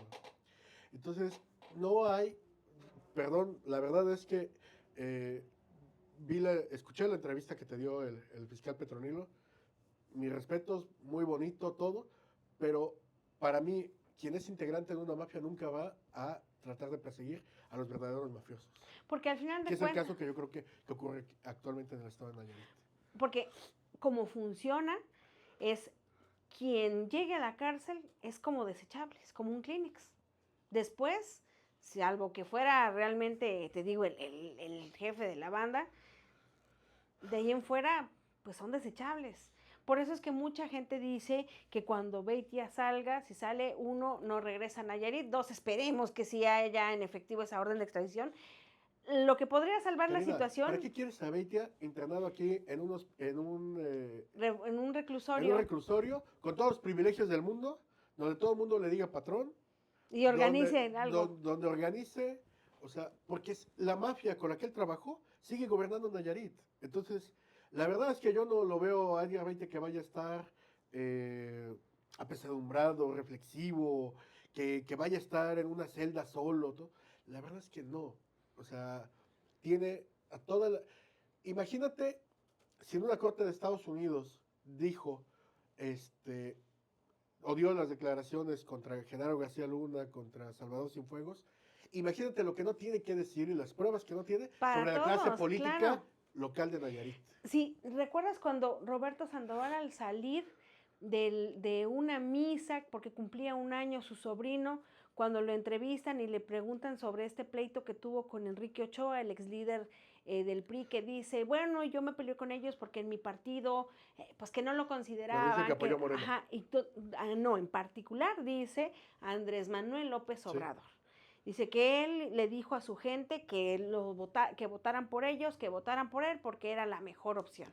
Entonces, ¿bajo qué circunstancias puedes creerle a alguien que tiene un gobierno como el que tiene? Pero además... A ver, Karina, el día que gana López Obrador la presidencia de la República, no recuerdo si fue el 2 o el 6 de junio del 2018, pero el día de la elección apenas se dieron a conocer los resultados, Roberto Sandoval cambia su foto de perfil con una Con foto de él sonriendo. O sea, creo que no podemos ser ilusos los ciudadanos. Sí, sí se puede, porque está sucediendo, porque no hay crítica. De verdad es que no se trata de un asunto de colores. Yo creo que hay personas que se sienten bien recibiendo dinero y está padre, está bien, si eso es su bienestar. Pero yo creo que hay que ser críticos en todos momentos porque las situaciones cambian. Porque al final de cuentas dices, ¿en qué país quieres vivir? Yo no quiero vivir en este país así, en estas Hoy en la condiciones. mañana, la verdad es que cuando estaba a punto de pasar por ti, llegué a desayunar, lo confieso, y en donde Ah, llegué a desayunar, estaba en la radio, yo no sé si se estropeó o no sé qué, pero repitieron más de 6 veces el mismo testimonio de un muchacho que decía que acababa de encontrar a su madre en un cerro de no sé dónde, pero estaba diciendo, lo encontramos, no se olvida la frase, dice, lo encontramos en un área muy agreste, dice, encontramos una mochila, encontramos ropa, dice, y encontré a mi mamá el 1 de enero de este 2025, dice, y ya la llevo a casa, no como queríamos, pero la llevo a casa después de 2 años de desaparecida. Entonces, Karina, sí está padre los programas sociales, sí está padre creerte los boletines que difunde la prensa que tienen convenios con gobiernos estatales o municipales. Está padre todo eso. Pero el día que te desaparece un familiar, un amigo o alguien a quien tú quieres, el día que alguien se muere en un hospital por negligencia, el día que eres víctima de un crimen que te extorsiona, ay, sí, ya no o está de tan la padre, o policía. de la policía, o cuando te despojan, o sea, ya no está padre, y ahí todos somos responsables. Fíjate, Entonces, no podemos ser ilusos, yo lo sostengo. por eso te decía que las cuestiones mínimas que se reportan como nota roja tienen que ser observadas con más lupa. También hubo hace unos días, y una joven está distribuyendo en redes sociales aquí en Tepic, el caso de un camión que se le mete un motociclista, resulta que el motociclista es agente de la policía estatal, llega a la policía estatal, baja a la fuerza al chofer del camión porque le dice, creo que tiene un altercado con el tipo de la moto que resultó ser policía y se lo llevan a golpes y lo bajan y lo golpean y se lo suben y la mujer gritando dice ayúdenme porque le quebraron una costilla y ahora no puedo verlo y está pasando todo esto. O sea, estas situaciones, dices, son abusos de poder que al final de cuentas tienen que ver con todas estas cosas. Dices, el por qué no se juzgan como deberían ser, si hay honestidad, hay democracia y hay todas estas Mira, cosas bien, ¿por qué no conceder, no? Es lo que han dicho incluso muchos especialistas que luego me tocan transcribir las entrevistas que hace mi jefa, pero escuchar esto es decir, bueno, si las cosas están tan bien, ¿por qué no concedes y promueves una investigación? Porque si está bien, entonces tú, como estás creando un Estado de Derecho, permitirás que aunque este agente sea fulanito y tal, pues sea investigado y si en su caso juzgado, ¿no? Y llevado ante las autoridades. Pero no sucede y eso es lo que a la gente se espera. Y más porque la señora esta, Virginia Garay, que es la que me declaró respecto a lo que está pasando, digamos, por la extradición de Beitia o la solicitud de extradición de Beitia, me decía, es que precisamente el 31 de diciembre fuimos a una búsqueda, la última búsqueda del año, porque un joven, y esto es un caso que yo había revisado en 2022, Sí, en el 2022. Una señora me contacta, me dice, ¿sabes qué? Se llevaron a mi hijo y a otro muchacho, unos policías se identificaron como gente de fiscalía que venían a traerlos por una orden, no ni orden de aprehensión, que venían a traerlos y se lo iban a llevar y que no me preocupaba que luego me los regresaban. El otro muchacho regresó, está prisionero, no sé cuáles sean los cargos, la verdad, y el otro está desaparecido. Y la señora Virginia me dice es que estábamos buscando a este joven porque el tipo que está en la cárcel nos dijo dónde era el lugar a que los habían llevado y que aparentemente podría estar ahí. Dice, y la señora, en esto que decía el fiscal, hay que denunciar y vengan, y hay unos que no quieren seguir con el proceso. Dice, la señora dice que no puede señalar quiénes son los policías porque no le dijeron su nombre. Y si se lo dijeron, ya no se acuerda por el estrés, están llevando a tu hijo, dice, pues no sabe. Y además le dice ella a las autoridades, es que yo vengo a denunciar la desaparición de mi hijo, no sé quién es, pero tengo seguridad que es policía. Ponme a los policías y yo te digo quién es porque lo puedo identificar. Pero no lo hacen y al contrario las autoridades dicen que no pueden proceder en contra de policías porque no se saben sus nombres. Eso es uno. La otra es que también la señora Rosa Jara en algún momento, que también es lideresa de un colectivo, también me había contado cómo una madre denunció que se metió hasta la sala de su casa un policía igual a arrastrar a un joven y graban todo en un video y lo presentan como pruebas. Y nadie les cree y no lo toman en cuenta a pesar de estarlo viendo en video y después el policía al que señalan se convierte en parte de la fiscalía de búsqueda. Entonces, todo este tipo de historias que te cuentan las mamás que te dicen, ya no estaba Beitia, porque ya eran en años posteriores, pero servían a esa policía Nayarit, que llegue quien llegue, ponte que no sea el fiscal a la cabeza y que sea alguna otra persona, quien mueva los hilos, en general, es quien sigue teniendo el poder a pesar de que se le caigan los monitos, ¿no? La gente que hacía este tipo de cosas. Y era esa denuncia que decía, es que sí, pero investiguen, limpien. Y es una limpieza que ofrecieron y que hasta el momento, 7 años después, han quedado a deber, porque no hay nada, Ulises. Y, o sea, no hay A ver, nada que digamos nosotros vale, porque el discurso está, la entrevista está, el fiscal me puede dar 20,000 entrevistas, pero imagínate a las madres que están solicitando eso. Y es lo que te decía, es que no tienen en cuenta, ni siquiera para su discurso, que las primeras personas con las que tiene contacto la población son las policías, las personas de protección civil, enfermeras y médicos. a ver, Karina, 3 consideraciones al respecto.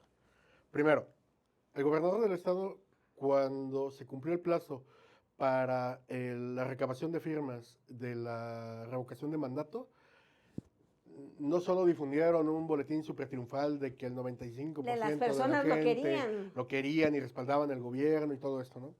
Sino que dijo que él estaba muy agradecido porque la ciudadanía, en su infinita mayoría, había respaldado su gobierno. No, a ver, no podemos pasar por alto que actualmente en Nayarit hay un clima de miedo. Muchos políticos con los que platico de repente no mencionan ni siquiera el nombre del gobernador cuando no lo hacen ni siquiera en la privacidad de su casa. O cuando van a decir el nombre, lo dicen en voz baja como si alguien los fuera a escuchar. Hay un clima de miedo evidente. Este, no podemos, imagínate, ¿no? O sea, no podemos pedirle a la sociedad, si tienen ese miedo, esa clase de miedo, que vayan a una plaza pública a dejar su firma, a dejar sus datos, a dejar su credencial para votar. Claro. El día que coincidimos allí, que tú fuiste a entrevistar y hacer un reportaje sobre la revocación de mandato, cuando yo fui a firmar, estaba un cuate que se acredita como periodista El y que nos que estuvo tomando trabaja, fotos. el que nos estuvo tomando fotos a menos de 1 metro de distancia. Yo inicialmente pensé que si habían mandado a un espía, mandaron al más tarugo. La verdad es que creo que lo hicieron con toda la intención para intimidar a quienes fuimos a firmar o a dejar la firma para Ejercer un ejer derecho ciudadano. sí, y para iniciar el proceso de revocación. Entonces, primero, hay un clima de miedo evidente. Este clima de miedo tiene que ver también con la impunidad que existe. Si tú ves que alguien que es un delincuente confeso como Edgar Beitia va a salir después de 8 años de haber confesado asesinatos, despojos, extorsiones, Torturas. desapariciones, torturas, por haber declarado en Estados Unidos. Si tú ves que a un delincuente como Roberto Sandoval se le liberan sus cuentas bancarias, eh, que todo su grupo político sigue ejerciendo espacios de poder, Y que su esposa estuvo a punto de de ser llegar, candidata a ex presidenta esposa, municipal. dicen ahora. Sí. Si tú ves que todo eso ocurre, que tienes más sanciones, alguien que se roba un pan para comer, que esta clase de políticos con ese perfil, pues la verdad es que nadie va a querer seguir las denuncias. Nadie va a querer ir a seguir los procesos. Luego, luego entonces, viene otro tema. A ver, tú mencionabas hace ratito de la estructura de poder. El, Recientemente, parte de la comisión de víctimas está integrada por una muchacha, una señora, perdón, que era la secretaria de Seguridad Pública en Bahía de Banderas, cuando acusaron perdón, cuando torturaron a un cuate por órdenes de Edgar Beitia en el gobierno de Sí. José Gómez. El diputado actualmente del Verde Ecologista, José Gómez, está bajo ese proceso judicial, pero también debe estarlo quien era su secretaria de Seguridad Pública en su momento, que hoy forma parte de la Comisión de Atención a Víctimas. Entonces, son los temas que dices, híjole, pues ¿dónde ¿A estamos qué? parados? Es que, Ambos ajá, promovidos por el oficialismo y por el gobierno del doctor Navarro. claro que ahora parece que llegar a ser autoridad ya te pone este blindaje, ¿no? Es como y lo ven así, como ya le serviste al pueblo, porque ahora el discurso es el pueblo, porque ya le serviste al pueblo, tienes que estar de alguna manera glorificado y de alguna manera decir, presté un servicio, como esto que hacen del servicio militar, es decir, ay, algo por la patria, ¿no? Como ya le prestaste un servicio, pues casi eres intocable. O sea, ya sufriste todo lo que significa ser autoridad, todos tus descansos y de las 24/7, ¿no? O sea, ya, es este discurso. Y eso es malísimo, ¿no? Porque al final de cuentas dan la idea como de, por llegar al poder, eres impune y entonces pues cualquiera que llegue al poder ya Pues, sabe, quiero llegar porque sé que no va a pasar a ver, nada. antes de pasar al siguiente tema, pero, a ver, Yunes. Por Yunes ejemplo. pasó en 48 horas de ser un corruptor, a ser un compañero del Y movimiento una y un persona defensor, arrepentida de una los persona males. arrepentida. Entonces, ¿cuál es el siguiente tema? Es que me destanteaste. Eh, pues todo esto que tiene que ver también con las elecciones judiciales, ¿no? O sea, que es una cadena, por eso te digo, es que hablar de una cosa te lleva a todo, porque al final de cuentas es de corruptores a señalar corruptos. Porque ahora con este juego, y que es el discurso de que la sociedad es la que va a participar, la reforma judicial, que ahora ya se están llevando a cabo las integraciones de las listas para ver quiénes van a ser candidatos en junio próximo, que se van a elegir a los integrantes de los poderes judiciales, pues es que hay muchas sorpresas, está el señaladísimo por muchas personas y por el exfiscal y exmagistrado de Nayarit está Gabriel Camarena, que busca formar parte de estas listas y quedar de integrante de la Suprema Corte de Justicia. Lo cual la verdad es que llama mucho la atención porque dices, ¿quién le dio el poder? ¿Es a título propio? Que bueno, pero el comité que va a seleccionar, yo no los conozco, no sé quién los eligió, todos están relacionados con el oficialismo, yo no profeso con ningún partido, entonces yo como ciudadana, ¿quién me garantiza que voy a participar? Como en las elecciones, solo voy a poner mi tachecito en mi hojita. O sea, a mí no me ha consultado en absoluto nadie para preguntarme si quiero que esos sean los candidatos. Si a mí me preguntan, nadie que tenga que ver con la función pública en Nayarit, en este momento, debería estar participando para integrar nada del Poder Judicial, en ningún A sentido. ver, imagínate, el tema está así. Hay tres nombres que destacan en el proceso de selección de candidatos a juzgadores que van a estar en la boleta de este año, en junio de este año, para que los ciudadanos elijan entre cuál o cuáles quieren que sean sus juzgadores. Pues destacan tres nombres. El de Gabriel Camarena, que es aspirante a ser ministro de la Suprema Corte de Justicia. El de Jonathan Castañeda Espinosa, que no es otra cosa más que el sicario o el mandadero de quienes han sido titulares del ASEN para extorsionar alcaldes o para extorsionar a funcionarios públicos. Y está el tema de Ricardo Carrasco Mayorga, que fue secretario general del Congreso del Estado y actualmente forma parte del equipo de Gabriel Camarena. ¿Qué es lo riesgoso de esto, Karina? Este, Imagínate nada más así, en tres situaciones. Actualmente hay miles de trabajadores que están litigando sus derechos por las reformas laborales que se aprobaron en la 33ª legislatura de la que Ricardo Carrasco fue secretario Secretario. general. Este, Están litigando sus derechos porque les quitaron prestaciones que ya se habían ganado. Les quitaron, disminuyeron considerablemente el poder adquisitivo de sus salarios, que no era alto, y contraviniendo lo dispuesto por el 14 constitucional en materia de no retroactividad en perjuicio.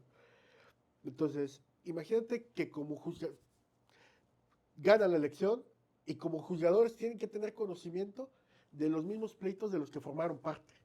Es un tema delicado. Segundo, los despojos. La mayoría de los despojos que han ocurrido durante pues no solo los 3 años del gobierno del doctor Navarro, sino los 4 de Antonio Echeverría y los de Roberto Sandoval, 6, perdón, de Roberto Sandoval, fueron a parar precisamente a juzgados federales, a tribunales federales. Imagínate tener como magistrados de estos tribunales a personajes vinculados a quien es un integrante activo y protagonista de la del poder local, que los últimos 3 años se ha dedicado a la extorsión y al despojo, como es Gabriel Camarena, porque no podemos ser ilusos, vuelvo a insistir, Ricardo Carrasco y Jonathan van a obedecer las órdenes de Gabriel Camarena, que seguramente no va a ser ministro, pero que su propia candidatura obedece al tema de generar presión en el comité de selección, seleccionador, para que sí entren sus dos alfiles. ¿Quiénes integran el comité seleccionador? En el Senado de la República lo integraron, los 5 personajes que lo integraron están plenamente identificados con Ricardo Monreal, con Rubén Rocha, el cuestionado gobernador de Sinaloa, con una familia de gobiernos de Tamaulipas, si no mal recuerdo, pero es el actual presidente de la Cámara de Diputados, de la mesa directiva, y con Adán Augusto López Hernández. Entonces, es claro que van a obedecer los intereses no del partido Morena, sino de esta mafia que los mueve. Que los mueve. Entonces, si eso lo vinculamos con la mafia a la que pertenece Gabriel Camarena y que está vinculada con este grupo de guachicoleros de Tamaulipas, pues ahí tenemos un síntoma del por qué ya han superado los primeros 2 filtros, que no han superado otros abogados, incluso en Nayarit, como el caso de Emiliano Zapata Sandoval Blasco. Que tiene carrera. Que a ver, dices, es un litigante, tiene carrera, tiene le sus sabe, modos, pero no puedes cuestionar su trabajo, su trabajo, su práctica profesional. ¿En qué mundo van a desechar el currículum de Emiliano Zapata Sandoval Blasco y van a permitir que un cuate como Jonathan entre? El maestro Ricardo Mayorga es un buen profesionista, hay que decirlo, pero el riesgo que corre su designación es a quienes obedece. De su hoja curricular, creo que es el más preparado de los que están actualmente de ese grupito de 3. Hay otros perfiles que también merecen todo mi respeto, pero que difícilmente van a llegar. Sin embargo, particularmente de estos 3 personajes, es evidente que hay una mafia detrás que está operando, que está cabildeando en México para que ellos accedan particularmente a las dos magistraturas, a una magistratura o a las magistraturas del Poder Judicial Federal en Nayarit, para que ellos tengan conocimiento de los juicios que les convienen, que les convienen y que son de alto perfil. Y no es extraño, a ver, no estamos descubriendo el hilo negro. Es lo que han hecho, apoderarse del Poder Judicial local, apoderarse del Tribunal Administrativo, apoderarse del Tribunal Electoral, que hoy vemos que también está en pugna. Se han adueñado de todas las instituciones, han puesto a sus alfiles para poder desde allí conocer de los casos donde deja mucho dinero a esta mafia integrada por Diana López, Gabriel Camarena y Javier Mercado. ¿Te acuerdas tú cómo fue el proceso de apoderamiento del Tribunal Administrativo? A un magistrado en funciones llegan y le dice Javier Mercado, le dice, a ver, ¿sabes qué? Vas a renunciar, tienes de aquí a tal fecha para renunciar salte. ¿Quién queda de magistrado? El hermano Javier Mercado. A una magistrada la tienen completamente sometida a su servicio, que creo que es la presidenta. Ahí está Mundito también. A Mundito, antes de concluir la 33ª legislatura, dijeron que ya se había desechado el procedimiento que estaba pendiente contra Mundito él, en una claro. sesión secreta, además. Entonces, sí, no podemos ser omisos en ese tema. Hay una mafia que está intentando apoderarse de todo, que no solo ha robado los 3 años, sino que piensan robar e intensificar sus latrocinios los próximos 3 que le quedan a la administración del doctor Navarro Quintero, y para ello están aprovechando muy bien la coyuntura de la selección de juzgadores federales. Y que el problema es, Ulises, no es que lo hagan, porque lo venimos viviendo desde los años, ¿qué? 50, o sea, esto es una historia que México no ha dejado atrás. O sea, no veo ninguna cosa distinta. Creo que más bien ahora se está reforzando lo que no se podía hacer en los anteriores gobiernos. ¿Por qué? Porque no había toda ¿cómo se dice? La empatía, o no había todo el respaldo ciudadano, ¿no? Con el que se puedan ver con buenos ojos los gobiernos, ¿no? Afortunadamente para ellos, la gente les cree y los tienen validados, ¿no? Es decir, cada acción que hagan es validada porque a mí me parece que están trabajando bien, es que como las mafias del poder no quería que hicieras tal cosa, o sea, eso es lo que nos hacen creer. Y a lo mejor hay actos y hay cosas que están bien, Ulises. O sea, yo no creo que de plano todo esté también todo torcido, pero lo que están haciendo no me hace pensar otra cosa, ¿no? O sea, no creo yo que puedan existir cosas buenas sin transparentarlas. O sea, hay cosas que haces públicas cuando sabes que las estás haciendo bien. Y ahora lo que están haciendo todo el tiempo es un discurso de buenos y malos. Es generar esa impresión de que si tú opinas diferente, si las haces es peor. Si es la Pero dicotomía si de los de antes, estaban todo mal, nosotros está todo bien, aunque los de antes sean los mismos que están ahora con nosotros. Claro, y eso es lo malo, ¿no? Porque la gente se olvida, ya no tiene el chip, o yo no sé qué le pasa, que no puede decir, oye, sí está bien lo que tú quieres, yo te apoyo a ti, pero quítame a esta gente, porque las ves como gobernadores, como alcaldes, los ves revueltos en todos, de otros colores, porque antes pisaban por todos lados, y ahora los ves y tienen pues casi casi inmaculadas las alas. El problema aquí, Ulises, creo que desafortunadamente los movimientos sociales en nuestro país se han convertido después en grupúsculos para formar parte de estos grupos de poder, Sí. oficiales o no oficiales. Es como lo que pasó en Chiapas, que empezaron a organizarse taxistas, comerciantes para defenderse de sus derechos, y ahora se han convertido incluso parte de la delincuencia criminal, que es lo que aparentemente está combatiendo el actual gobierno. Pero bueno, digamos que en un momento se convirtieron en la causa del problema. Y eso es lo que pasa, que muchas veces la sociedad no sabemos organizarnos y no sabemos cómo defenderlo, pero porque hay miedo en medio de todo esto, porque dices, ok, nos organizamos, defendemos, pero nos van a llamar opositores, pero nos van a llamar tal cosa, nos van a decir que somos o corremos el riesgo de desaparecer, de morir, de ser amenazados. O sea, siento que es mucho riesgo, pero lo que sí podría jugar a cambio la sociedad es decir, ok, te damos nuestro consentimiento, pero generar contralorías sociales de alguna manera, y contralorías sociales no que vengan de los alcaldes como apellido, ¿no? Que ahora hasta es presidenta esta exsecretaria de Gobernación como parte de un partido, y ahora el discurso es ese, ¿no? O sea, estamos tan bien que nosotros nos vamos a tocar gobernar. Sí, pero ahora necesitamos contralorías realmente sociales. Es decir, si yo como ciudadano no te doy el aval del presupuesto, por ejemplo, pues no lo avales porque se supone que eres mi representante y no estás cumpliendo. Y eso es otra cosa también, Ulises, de la que podemos abordar porque está sucediendo en nuestro estado y en nuestra capital, que se están hablando de temas con nombre de ciudadanos, cuando la ciudadanía no hemos sido consultada, pero para nadísima. Yo no he visto, y yo vivo en el centro, que algún regidor o regidora que le tocó el centro, ni siquiera sé quién quedó, para que veas. O sea, no sé ni quién es la regidora o regidor de esa zona del centro, que nos vaya a buscar. Ponte no a mí, que debería, que no a mí, porque luego no nos dan entrevistas, Pero ponte, a ningún vecino o vecina he sabido que han llegado a buscarles y decirle, oye, vamos a probar tal cosa, el presupuesto es este, lo vamos a... O sea, nadie. Nos enteramos por los medios de comunicación, pero además con información tergiversada, ¿no? Porque también muchos medios de comunicación, no quiero decir colegas, porque un colega para mí tendría que analizar a fondo lo que está publicando o lo que le piden republicar, pero que tendría que revisar si eso realmente funciona, si es necesario un incremento o no del presupuesto, quiénes lo manejan y qué hay detrás de todo esto. Pues ningún diputado tampoco fue a preguntarnos qué, o sea, por lo menos de nuestra demarcación o de nuestro distrito, nadie.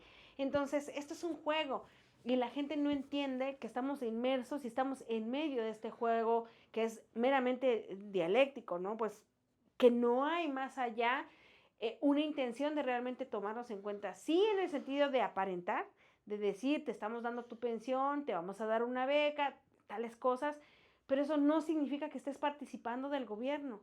El bienestar no tiene que ser solo del dinero, o sea, no tiene que ser que tengas los 2.500 pesos para los viejitos, que bueno, viejitos es una palabra que para mí es despectiva, así la usan. Para mí las personas adultas mayores necesitan una consideración más allá de su dinero y necesitan más bien que les garanticen otras cosas, ¿no? A ver, Pero ¿pero de qué sirve este, el, las pensiones de adultos mayores si te las van a quitar en el ayuntamiento con los impuestos o te las van a quitar en otros lados, el gobierno del estado porque no hay medicinas en los hospitales y vas a tener que bueno, gastar que ahí? van a haber farmacias Pero ahora al lado de los bancos el del tema que tú bienestar. mencionas es súper importante porque sí es lo que estamos viviendo últimamente, el enfrentamiento de gobierno del estado, del doctor Navarro Quintero, con el gobierno municipal de Geraldine Ponce. Aquí no hay Ni ni buenos ni héroes malos, ni villanos. O sí. sea, hay intereses. Y eso lo tenemos que tener bien claro los ciudadanos. Eh, un poco de contexto.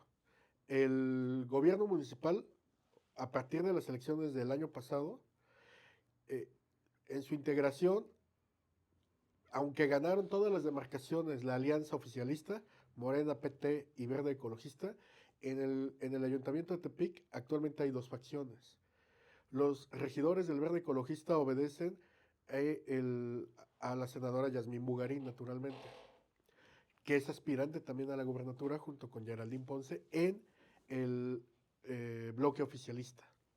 Entonces, pues el trabajo de ellos obviamente va a ser eh, sí ponerse el saco de regidores, sí analizar con lupa, que yo dudo que lo hagan ellos, la verdad es que deben tener algún asesor o deben seguir la simple consigna, porque con todo respeto para los regidores, estoy seguro que deben tener algún buen talento para otra cosa, pero no es para los asuntos del cabildo, estoy seguro. Bueno, ellos obedecen esos intereses. El grupo del PT, que sí está muy vinculado a la alcaldesa, ahí vota, por ejemplo, el síndico, ahí votan los regidores de ese partido, porque se han visto beneficiados desde la administración anterior en temas inmobiliarios que están tradicionalmente asociados al Partido del Trabajo. Uh -huh. Ahí vemos también a la ex senadora Cora Cecilia Pinedo, hoy en funciones de secretaria del ayuntamiento. Y luego están los grupos de Morena. De esos dos grupos, uno, que lo integran regidores extremadamente afines a la alcaldesa, como son Griselda Esparza, Saúl Paredes, que incluso está emparentado con Alejandro Galván, y Oscar Medina. Y otro grupo de regidores también ahí menores, pero que obedecen a los intereses de la presidenta municipal. Y luego está la otra facción, los que fueron patrocinados y que llegaron a las candidaturas o a los cargos que hoy ostentan gracias al patrocinio del doctor Navarro Quintero y que obedecen a los intereses del doctor Navarro Quintero, teniendo como interlocutores para ello a Elizabeth López Blanco y a Gerardo Aguirre. En todo este tema, bueno, luego está los regidores de oposición, que son el regidor Luis Zamora de Movimiento Ciudadano, que fue contendiente a la elección, A la a candidatura la de candidatura, apoyado en su alcaldía. momento también por Elizabeth López Blanco. También no podemos dejar eso de lado. Y Juan Guerrero, que llegó como candidato, que llegó como regidor plurinominal del PAN, pero que fue candidato a síndico también en la elección del 2021. Llegan y el regidor Luis Zamora, pues asumiendo yo creo que él está jugando su juego, pero además es un juego válido, seguramente pensando en el En la 2027, alcaldía. en la alcaldía Ujú, nuevamente, ujú. está asumiendo su rol de opositor. Un rol que debió haber asumido también Juan Guerrero, regidor del PAN, pero que de principio empezó a votarle todo a el gobierno de Geraldine Ponce y de Alejandro Galván, según me he enterado, a cambio de prebendas económicas y a cambio de toda clase de promesas que al final no le cumplieron y que eso detonó su voto en contra de las últimas disposiciones puestas sobre la mesa por los Galván Ponce. A este grupo se sumaron los regidores del Verde por una instrucción de la senadora Yasmín y luego se sumaron naturalmente los regidores de Morena que obedecen los intereses del doctor Navarro Quintero. ¿Qué dio como resultado? Que en un estudio muy concienzudo del presupuesto o del paquete económico que puso la presidenta municipal a consideración, primero le frenaron algunos incrementos en el pago de servicios que quería implementar la presidenta municipal. Luego le frenaron la constitución de la gerencia de la ciudad como una institución propia del ayuntamiento que iba a tener un presupuesto de más de 30 millones de pesos y que iba a tener funciones muy concretas, entre ellas que destacaba la distribución de recursos y la asignación de convenios a los medios de comunicación. Oye, ¿esta gerencia no estaba ya reglamentada desde el trienio anterior? No, era un tema que depende exclusivo, fue un cargo que le crearon exprofeso Alejandro Galván para decir que sí chambeaba ¿Y y por qué que no lo tenía algo, mantuvieron así? ¿Por qué buscaron crear esta? para reforzar el proyecto del 2027, porque ahora él ya iba, digo, la verdad es que no creo que hay muchos que decían, hijo, le va a estar bien enojado Alejandro Galván, la verdad es que yo no lo creo. Él sigue manejando todo en el ayuntamiento, los negocios, los lícitos, ilícitos, sigue manejando absolutamente todo. O sea, es el, yo creo que Alejandro Galván es el único hombre que además de en su cartera de traer la foto de su novia y de su mamá, las tiene colgadas en la sala de presidente municipal. O sea, la verdad, creo que tiene, ha hecho lo que ha querido los últimos 3 años y medio con el gobierno de Tepic. Y creo que además eso le emanece mucho. Entonces, yo no creo que le haya causado un golpe el hecho de lo que hicieron los regidores. Al final del día, él va a seguir teniendo el control de todo el ayuntamiento. Pero sí fue una bandera que utilizaron los regidores opositores, que ahora dicen los regidores rebeldes, este, por, pues por el tema están jugando. Al final del día lo que estamos viendo es el pleito por el 2027. Claro. Y en eso, insisto, no hay héroes. Yo te decía antes de empezar esta plática, muchos de los regidores que hoy dicen que detuvieron los abusos de Geraldine Ponce, se los aprobaron hace un año y hace 2 años y hace tres tres años, años. le aprobaron exactamente las mismas barbaridades que propuso. Y, y Te sabes, puedo mencionar a Iván Petrovich, por ejemplo, que antes era un defensor acérrimo de la presidenta municipal. Te puedo mencionar a Toño, no recuerdo cómo se apellida este regidor, pero creo que es hasta el del centro. Pero son de los reelectos. Hace un año apenas estaban defendiendo todos los proyectos que ponía sobre la mesa Alejandro Galván y Geraldine Ponce a cambio, claro, de prebendas. Dan el cambio y pues bueno, ahí están los pues resultados. va a llegar a ser diputados, porque no les cuesta nada soñar. Por Y eso, seguramente a ver, será así. y lo querían. Hoy están nuevamente como integrantes del Cabildo, pese a su mediocre función de Desempeño. desempeño en la pasada administración. Entonces, eh, los ciudadanos estamos o somos víctimas de ese pleito y lo vemos en esta cuestión presupuestal. La verdad, híjole, creo que no, decíamos hace ratito, ¿nos va a afectar como ciudadanos? Mira, nos afecta que estén los que están, o sea, todos y de todos los colores. Ya ahí sufrimos una afectación. La verdad es que no creo que vaya a ser mayor o menor porque se aprobó un presupuesto superior o porque no se aprobó. Eh, yo no veo ningún cambio, la verdad es que se las van a ingeniar para sacar dinero de donde tenían que sacar dinero, que seguramente va a ser a costa de los ciudadanos, y los regidores van a seguir, los regidores opositores actualmente van a seguir obedeciendo a quienes han venido obedeciendo, o van a seguir jugando Claro. sus juegos. Qué bueno, por lo menos yo celebro que exista este juego en Tepic y que exista esta clase de contrapesos, que no es, ojo, por el bien de los ciudadanos, pero es un contrapeso que por lo menos como ciudadanos nos permite conocer lo que está ocurriendo, porque es un contrapeso que en el gobierno del Estado no existe. En el Congreso del Estado no hay Nadie dice, oposición, nadie, claro. no hay líderes opositores, o sea, a ver, ¿en qué Nayarit vivimos donde Nacho Flores se ha convertido en un edecán del doctor Navarro? Y donde no desaprovecha cualquier oportunidad para mandarle flores. No vemos a Ramón Cambero siendo Pues el porque el miedo no opositor de morro partidista ni que lo era. caballo. O sea, no vemos a ningún líder Ujú, partidista saliendo a señalar lo que diario hace el gobierno del Estado. No lo vemos. Entonces, claro. por lo menos, qué bueno que esta dinámica y este pleito por el poder, por los recursos y por el 2027, pues por lo menos tiene a los regidores de PIC confrontados y exhibiéndose unos a otros.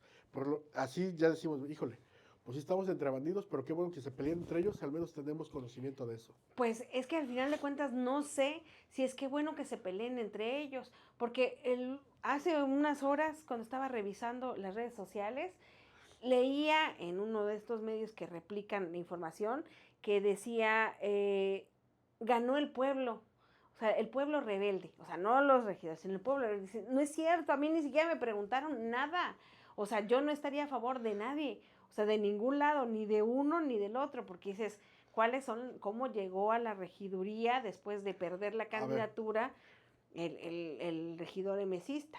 Dices, no, o sea, habría que buscar todas las pero es relaciones. la misma historia, Karina, y lo que platicábamos también estamos viviendo un escenario dicotómico. O sea, la prensa que está asociada al gobierno del Estado por convenios con el gobierno del Estado precisamente, pues le van a tirar al ayuntamiento, y el ayuntamiento hace lo mismo también. Yo ayer leía también a un muchacho del Subsen que decía, el gobierno del Estado se queja del millón de pesos o 2 millones que gasta Geraldine Ponce al mes en el pago de prensa, pero ellos pagan 40 millones. Y dices, a ver, o sea, no son diferentes. Y Ninguno y tendría las que pagar cantidades, así. ninguno tendría que pagar eso. Bueno, he de decirte, y hay una cosa, y sí quisiera hacer una especie de emoción, ¿no? Es decir, hablamos de medios de comunicación como los dueños de los medios de comunicación, porque muchas veces las y los reporteros, de verdad que es pues, hacer la chamba, ¿no? Muchos y de plano dices,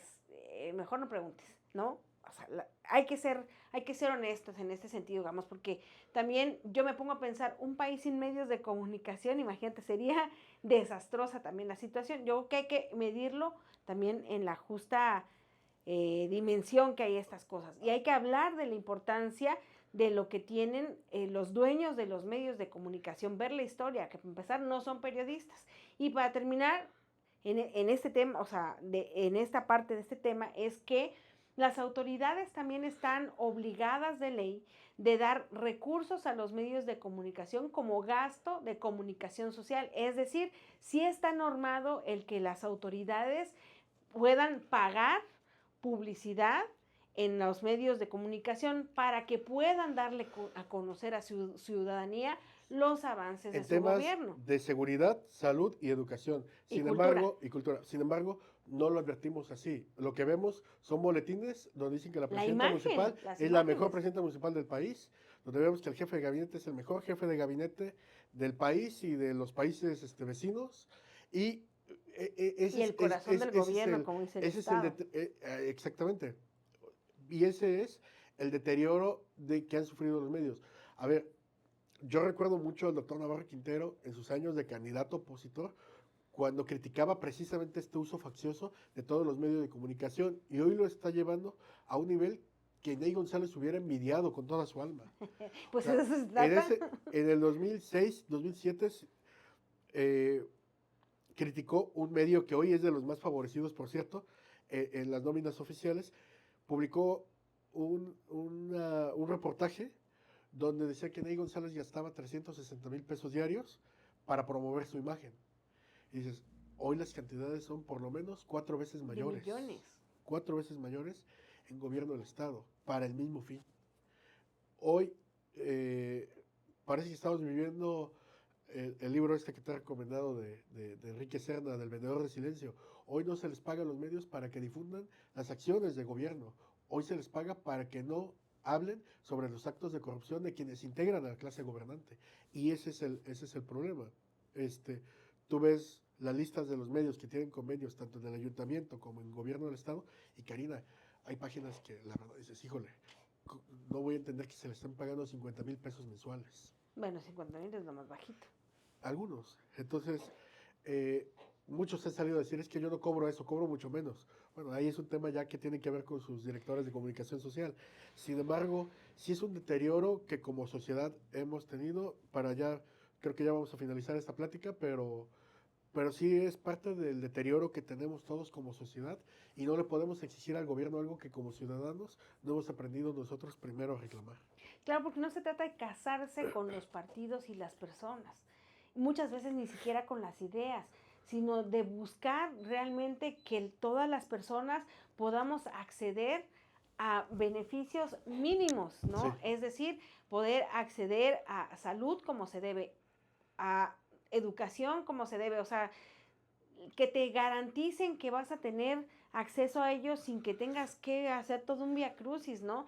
Incluso dices, bueno, al final de cuentas, si tú te quieres casar con un partido político, pues va, defiéndelo. Pero vemos otras personas que a lo mejor no formamos parte de ninguna ideología, que queremos ver más qué es lo que está pasando o cómo se dan estas cosas para decidir y que creo que así debería ser, que nos permitan decidir con la libertad que nos dio, pues no sé, la divinidad y que realmente se coarta por cuestiones vil y asquerosamente políticas, porque sí. ni siquiera puedo decir que son humanas, ¿no? No es una condición humana, sino más bien que se trata por cuestiones pues realmente políticas de partido. Ayer escuchaba una entrevista que le hizo mi jefa a David Saucedo, que es un especialista en seguridad pública, y le decía cómo veía, bueno, no la hizo mi jefa, perdón, la hizo mi colega Manuel de Santiago, y decía David Saucedo que las autoridades tienen miedo a reconocer que existe terrorismo, narcoterrorismo en México y narcopolítica en México,